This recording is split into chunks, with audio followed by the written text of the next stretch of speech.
Get that guy out of here, right now. You have no right to touch my grandson.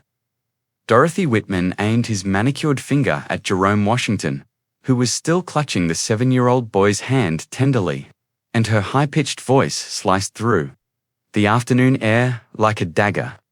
Jerome quietly raised his head from the wheelchair he was kneeling in, and observed the 60-year-old woman who gazed at him with a disdain he had seen since he was a boy.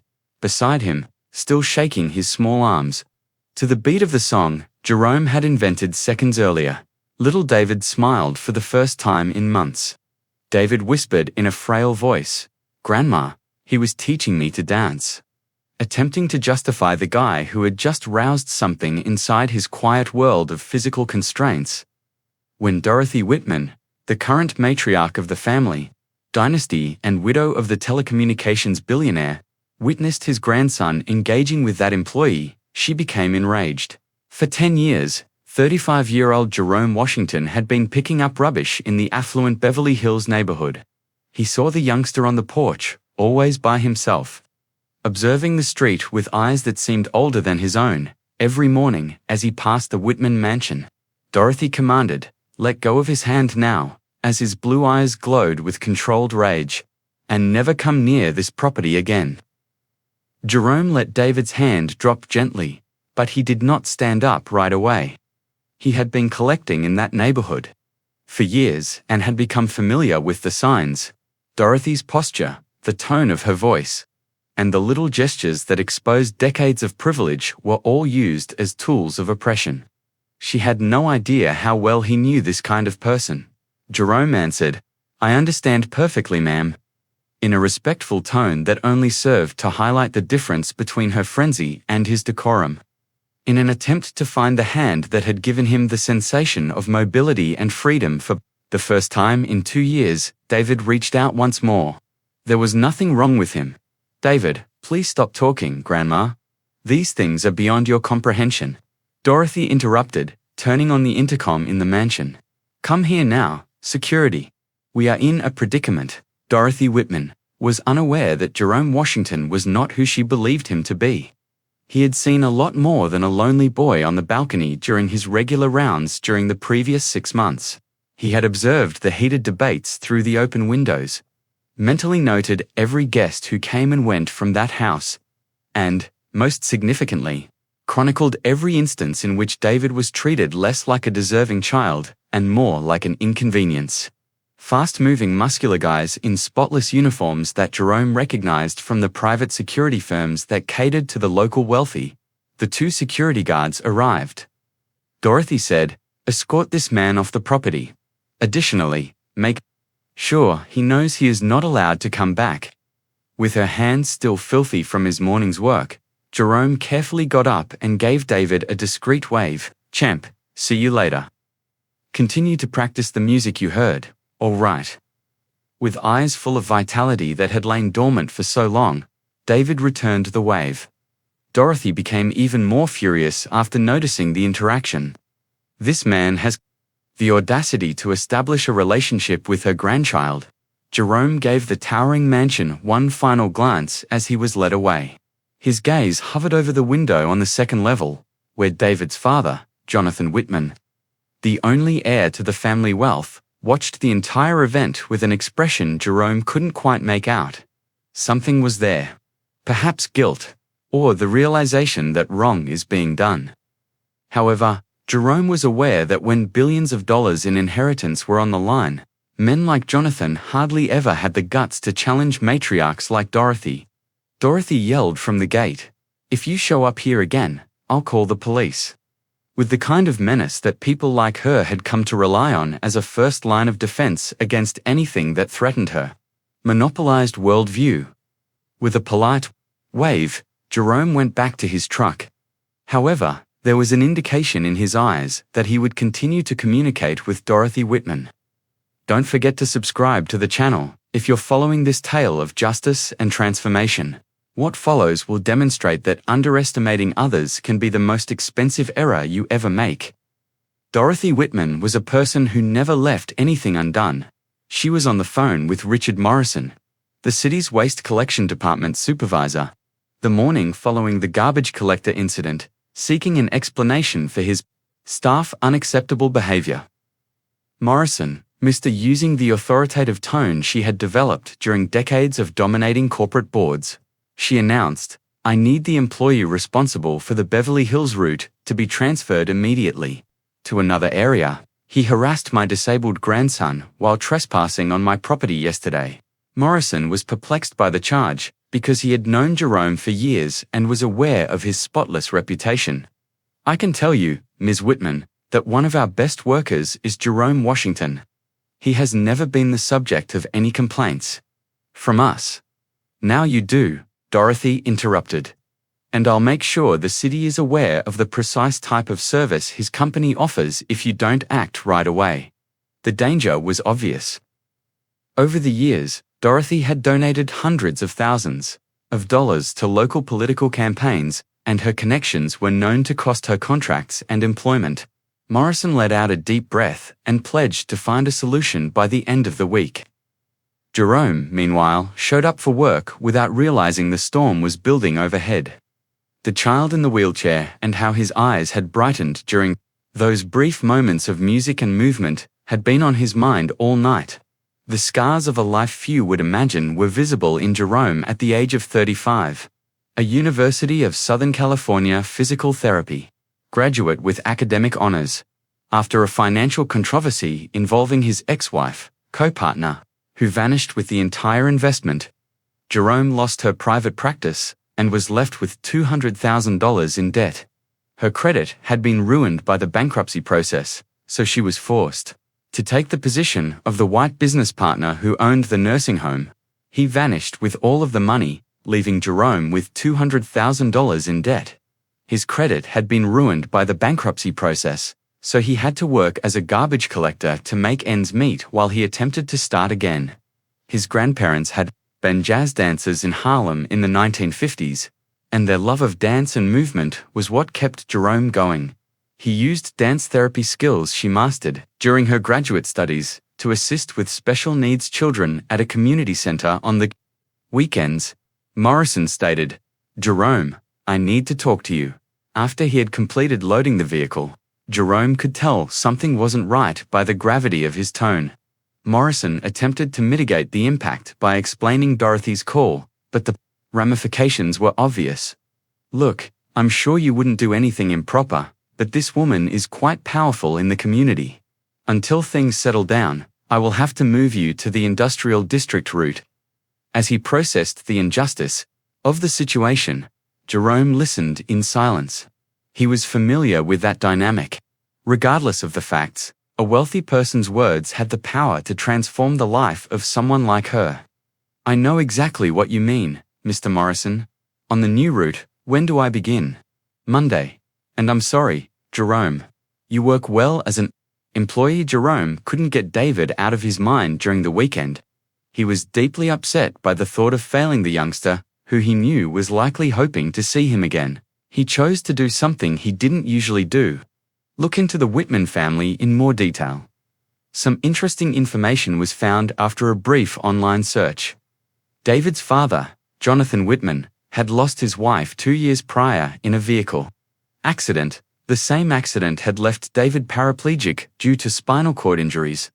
His paternal grandmother had taken over the family business and the boy's education, and he had been living under her care ever since. Jerome discovered old pictures of David prior to the disaster on social media, a cheerful, energetic boy who participates in sports and dances in school plays. More recent images depicted a lonely, uninterested youngster with Dorothy always close by, in charge of every part of his existence. But Jerome made an interesting discovery when doing further in-depth research on Dorothy. She was the founder of the Bright Future Foundation, a non-profit organization purportedly devoted to the care of children with disabilities. The foundation was completely tax-exempt and received millions of dollars in donations from different businesses. The foundation's public financial records caught Jerome's attention. The sum of the numbers was off. Although millions of dollars were donated, very little of it ever made it to the underprivileged kids. The majority of the funds appeared to be used for administrative expenses and specialized consultancy firms that, upon closer examination, had questionable addresses and hazy ties to Dorothy. While on his new route in the industrial district on Monday, Jerome Washington received an unexpected call. "This is Dr. Patricia Chen from the Children's Rehabilitation Center," he said in a hushed voice, saving everything on his computer. Her analytical mind, honed over years of university studies, started to make connections that others might miss. "Dr. Lisa Rodriguez, a friend of mine, provided him with your contact details." Jerome corroborated what she had said. "You work with dance therapy." Dr. Chen, intrigued by the call, stated that she was seeking a partner to help a rare youngster whose case was causing the entire medical staff to become frustrated. He has been paraplegic for 2 years, is 7 years old, and will not engage in physical treatment of any kind. He is no longer motivated at all. Would you be willing to review the case? Doctor, of course. When will I be able to see the child? What about this afternoon? Since it's a private matter, we may talk about fair remuneration for his time. Unaware that fate would soon reroute him along David Whitman's path, Jerome accepted right away. For her grandson, Dorothy had chosen the priciest clinic in town. But she kept the family's name a secret to prevent any unsuitable outside influence on the therapy. Dr. Chen gave Jerome a professional greeting when he came at the rehabilitation facility that afternoon, not wearing his work uniform but rather casual attire. "Thank you so much for coming, Mr. Washington. Before you meet the patient, let me to explain the situation." Following serious trauma, she described a compassionate and brilliant youngster who had lost all joy in life in addition to his limb movement. "I am aware that he lost his mother in the same event, but the family keeps the specifics very quiet. Only his father and paternal grandmother reside with him."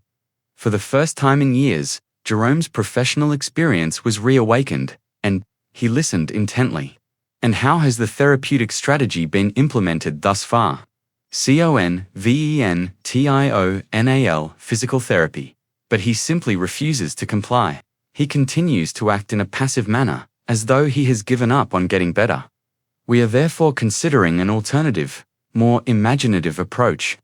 Both of them were taken aback when the therapy room doors opened and Jerome saw David, seated in his chair, looking at the floor with the same dejected face. David's face changed to a sincere smile as he gently raised his head. "You've returned, Jerome."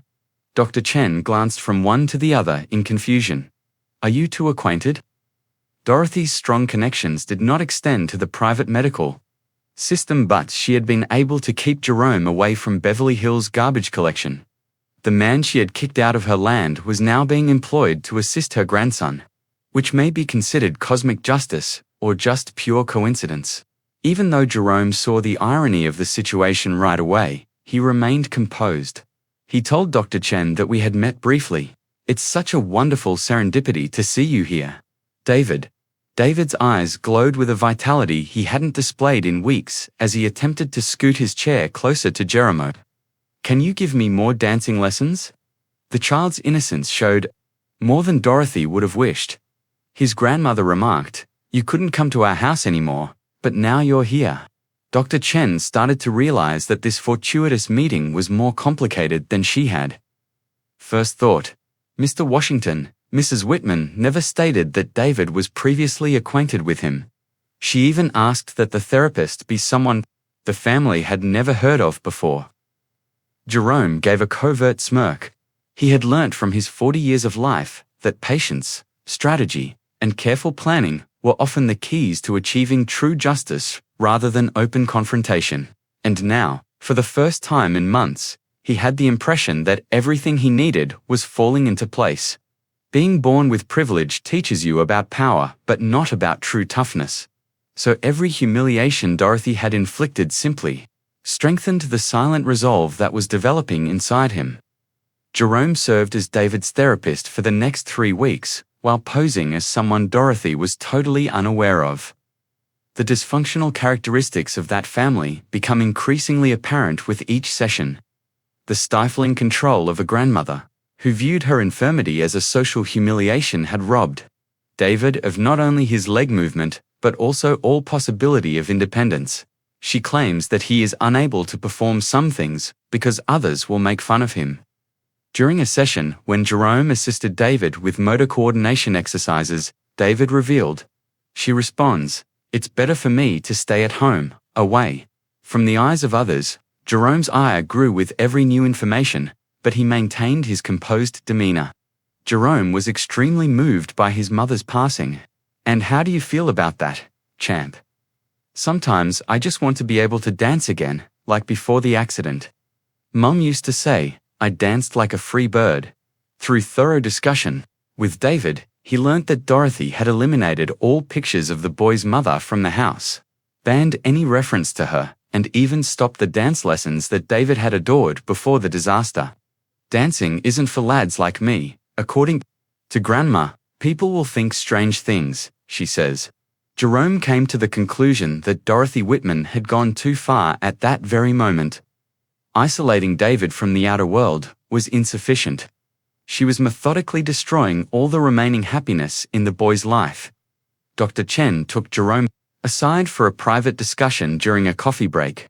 "I've worked for 20 years, and I've never witnessed such a quick change. Although David is reacting remarkably well to his efforts, I must share with you a concerning observation." It did not surprise Jerome. "Can I trust you, Dr. Chen?" "Naturally." "Why?" Jerome gave her the complete truth about his prior meeting with Dorothy and David, concealing only his burgeoning plans for investigation. Dr. Chen was taken aback. "That clarifies a great deal." Concerning a unique friend he met in the garden, David never fails to inquire. "I believed it to be fictitious. I need a favor, Doctor. Could you formally record David's development over the past few weeks, as well as her concerns over potential carelessness?" Dr. Chen grasped it right away. She had an ethical duty to report any suspected child neglect as a registered professional. "I had already thought that David was subjected to undue limitations that would be detrimental to his growth." Jerome, meantime, stepped up his nocturnal research into the Bright Future Foundation. Every day, her discoveries become more startling. Almost the course of 5 years, Dorothy had embezzled almost $3 million. Funds for the purchase of rehabilitation equipment for youngsters from disadvantaged backgrounds. Registered under the names of distant relatives, the specialized consultancies were shell corporations. Dorothy pocketed the money when the foundation sold the medical equipment to private clinics for half the original amount. Most outrageously, she raised even more money by using pictures of disabled children in advertising ads. Despite the fact that those same youngsters never received any aid, Jerome gathered all of the documents, dubious bank transfers, and phony invoices.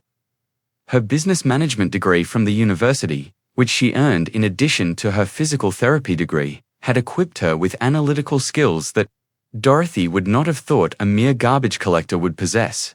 When Dorothy suddenly arrived at the rehabilitation facility on a Thursday, the atmosphere became more heated. She was enraged by the results of the private investigation she had hired to find out who David's new therapist was. During a session, Dorothy declared, "Dr. Chen, I need to talk to her immediately," storming into the office. David was propped up on cushions on the floor, attempting to mimic the modified dance steps Jerome had made for him. David joyfully yelled "Grandma," while attempting to demonstrate the skills he had acquired. "Look what I can do now." Dorothy gave Jerome her whole attention, ignoring her grandson's excitement. "It's true then. You are the trash man that entered my property. Without permission, you have no right to misrepresent her qualifications to this clinic." Jerome calmly responded, "My qualifications are properly documented," without pausing to assist David with his exercises. 5 years of voluntary work with children with exceptional needs, a USC physical therapy degree, and a pediatric occupational therapy specialty. Dorothy wasn't prepared for the knowledge. Jerome's academic background had not been mentioned by his investigation. Just her current employment had "You lied about who you are, and that doesn't change anything. I didn't ever tell lies. You just made prejudicial assumptions." Dr. Chen stepped in before things got out of hand. Whitman, Mr. Washington, works for this clinic as a qualified professional. With David, his tactics have yielded remarkable outcomes. Why are you upset? With Jerome, Grandma, perplexed by the tension in the room, David inquired. He is restoring her happiness. For the first time in months, Dorothy noticed the sparkle in her grandson's eyes when she stared at him. Her rage simply grew as a result. Where she had failed, that man succeeded. We're going now, David, she said. She's finished with her sessions here. No, David sobbed, while holding Jerome's hand. I'd like to go on. I'm relearning how to be strong. After noticing the boy's desperate expression, Jerome took a decision that would ultimately lead to Dorothy Whitman's demise. It was time to take action rather than just record the evidence. Ms. Whitman, he uttered, her tone retaining the composure that caused opponents to misjudge her resolve. What is your biggest fear? That David will recover, or that he will find out who is actually holding him in his place? Dorothy realized she had misjudged the man before her, and the question hung in the air like a bomb ready to detonate. It took just 2 seconds for Dorothy to realize she had made a deadly error after Jerome's question. The way he kept complete control of the situation despite being expelled, the excessive composure, the barely noticeable smile. None of it fit the description of a mere employee who was afraid. Could she call Jonathan Whitman, Dr. Chen? Jerome pulled his cell phone from his pocket and requested in a kind manner. He would undoubtedly prefer to take part in this discussion on his son's future. The first shiver ran down Dorothy's spine. You don't have the right to call on any of her relatives. I do, in fact. When there are concerns over treatment neglect, I, as David's licensed therapist, have the authority to call for the presence of any legal guardian. Jerome hesitated, allowing the word carelessness to reverberate across the space. Furthermore, isn't the father of the child's primary legal guardian? Jerome's behavior changed subtly, but devastatingly. He changed from being the filthy trash man to the competent expert Dorothy never thought she would be dealing with in a matter of seconds. David was fascinated as he observed the change. Jonathan arrived at the medical center within minutes and she saw someone for the first time who was not scared by her grandmother. Seemed upset by the urgent call. Her expression changed from one of bewilderment to one of recognition to one of apparent relief as soon as she walked into the room and spotted Jerome. Dad, David exclaimed. Jerome is my new physical therapist. He's teaching me how to dance again. Jonathan looked at Dorothy, who had visibly Mum, you didn't tell me David already knew the therapist. Because she didn't, Jerome interjected gently. Let me introduce myself properly. Jerome Washington, Doctor of Physical Therapy from USC, specializing in movement therapy for traumatized children, and yes, I also work part-time collecting trash to supplement my income while I rebuild my private practice. But there's something more important I need to discuss with you, Jerome continued, opening a folder he had brought with him. During my sessions with David, some troubling information came to light about the Bright Future Foundation. Dorothy felt her world collapse. How could he know about the foundation? David told her about the family's charitable foundation, how he felt bad that he couldn't help other children like me through her. Jerome smiled gently at the boy before continuing. That inspired me to do some research on your work. Jerome spread documents across the table, $3,200,000 in donations over the last 5 years, very impressive.